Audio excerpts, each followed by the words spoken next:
Il y a quelques années, si on m'avait dit que j'aurais l'énergie pour développer ma propre activité professionnelle, mon propre site internet, je ne l'aurais jamais cru, parce qu'en fait j'étais dans un état de fatigue très intense. C'est très subtil la fatigue, parce qu'en fait ça s'installe petit à petit. Il y a des petites couches et des petites couches d'année en année. On continue de fonctionner. En tout cas, moi, je continuais de fonctionner. Je continuais d'aller travailler, etc. Mais d'année en année, le brouillard s'épaissit, les signes de fatigue arrivent. Toujours cette sensation d'être complètement ralenti, quoi, d'être tiré vers le bas en permanence. Et ça, c'est vraiment quand tu es pris là-dedans, c'est vraiment un truc de dingue, en fait. Physiquement, c'est douloureux. Et mentalement, c'est emprisonnant, on va se sentir complètement emprisonné. Petit à petit, on se coupe de tout ce qui nous entoure, des activités. Par exemple, quand il y a des amis qui m'appelaient pour sortir le soir, je disais toujours non.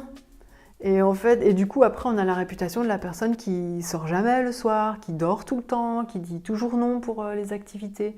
Donc c'est ça qui est très subtil, c'est qu'on continue de fonctionner, ou en tout cas on a l'impression de fonctionner, et puis mais finalement on ne vit pas pleinement, on est complètement HS. Oui, c'est vraiment la fatigue qui dicte,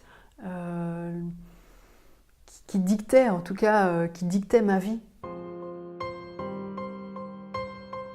Je me souviens très bien, j'étais à Berlin, et donc je suis sortie de ma chambre d'hôtel, et puis j'ai fait 2 pas, et j'ai été incapable de faire le 3e pas. Vraiment physiquement et mentalement complètement out. J'utilise beaucoup l'image de dire que j'ai été débranchée de ma prise de courant. Ouais, ça a vraiment été le déclic, le gros coup, la grosse sonnette d'alarme en fait.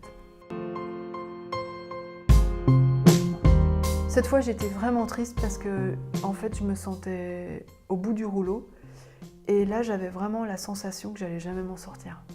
J'avais vraiment hyper peur de devoir vivre comme ça toute ma vie en fait. Autant avant, j'arrivais, mine de rien, j'arrivais à fonctionner en fait. Mais là, physiquement, j'étais incapable de fonctionner. Perdue. Perdue en fait. Perdue et... J'ai eu la possibilité de contacter Tati Lowers sur base de ce que je mangeais. Elle m'a demandé ce que je mangeais régulièrement. Elle a vraiment décrit ma situation, la situation dans laquelle je me trouvais, elle a mis des mots dessus, et elle a vraiment su décrire qui j'étais. C'était pas anodin si j'étais dans cet état-là, puisqu'en fait moi je voulais fonctionner comme dans la vie qu'on connaît, avec ce rythme de dingue en fait. Et donc du coup, ça m'a vraiment ouvert les yeux sur mon rythme intérieur, ma façon de fonctionner. Voilà, donc ça c'était une révélation quelque part. Ça a été vraiment une grosse bouffée d'air. Les conseils qu'elle m'a donnés, ce qu'il fallait que je mette en pratique pour vraiment retrouver de l'énergie, c'était vraiment à l'époque compliqué. Je me souviens avoir lu son compte-rendu, avoir lu sa feuille, et avoir lu que je devais manger comme ci, comme ça, et plus comme ci, comme ça. Voilà, moi j'en ai pleuré en fait. J'étais en train de me dire, mais comment je vais réussir à mettre ça en place? C'est con, hein? Mais quand t'es crevé, quand t'es au bout du rouleau, et qu'on te dit, le matin tu dois manger des œufs et des sardines, tu te dis, mais c'est une montagne en fait, c'est une montagne parce que t'as pas l'habitude de manger ça. Et tu te dis, ah ok, mais alors ça veut dire qu'il faut que j'aille faire mes courses en conséquence. Mais toi, t'as déjà pas l'énergie de faire tes courses, donc tu fais tout au radar. Et là, tu dois tout changer en fait. Donc ça, c'était compliqué. Pendant 3 semaines, j'ai appliqué ce qu'elle m'a demandé d'appliquer. Et 3 semaines ont vraiment suffi à me faire sortir du brouillard, à avoir une clarté, à avoir beaucoup plus confiance en moi, à me dire que j'allais m'en sortir, à ressentir comme une petite flamme comme ça qui s'allume, comme un départ de feu de forêt comme ça. Poup, il y a quelque chose qui crépite, et ça vient, et ça monte. Et là tu te dis, mais c'est quand même fantastique parce que j'ai pris aucun médicament, seulement, entre guillemets, changer mes habitudes alimentaires, et je commence à sentir quelque chose. Un truc de dingue. Mais là, t'as pas envie de t'arrêter, en fait. Tu peux pas repartir en arrière. À partir du moment où tu es sorti de là, tu retrouves du vivant en toi, l'énergie.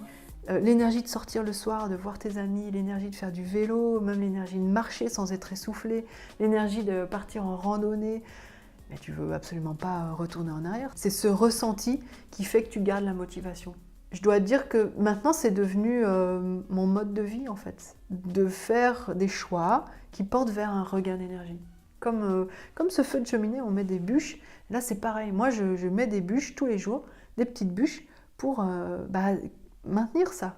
Et ça c'est super important. Ce qui est fantastique, c'est que aujourd'hui, ce regain d'énergie me permet de vivre mes envies, et surtout mes projets professionnels. Ça y est, je peux enfin sortir de ma coquille, m'épanouir. J'ai une joie de vivre vachement plus importante qu'avant. Je me sens beaucoup plus libérée, je me sens vraiment heureuse en fait. Et donc inévitablement aujourd'hui, je vais vers ce qui soutient mon énergie vitale. Peut-être le plus incroyable finalement, c'est que ce regain d'énergie vitale n'a pas seulement amélioré ma vie, mais m'a vraiment donné une nouvelle vie. Je n'ai jamais ressenti l'énergie que je ressens aujourd'hui auparavant. Jamais. J'ai jamais connu ça. C'est... moi je dis toujours c'est un truc de dingue, mais voilà, c'est juste fantastique.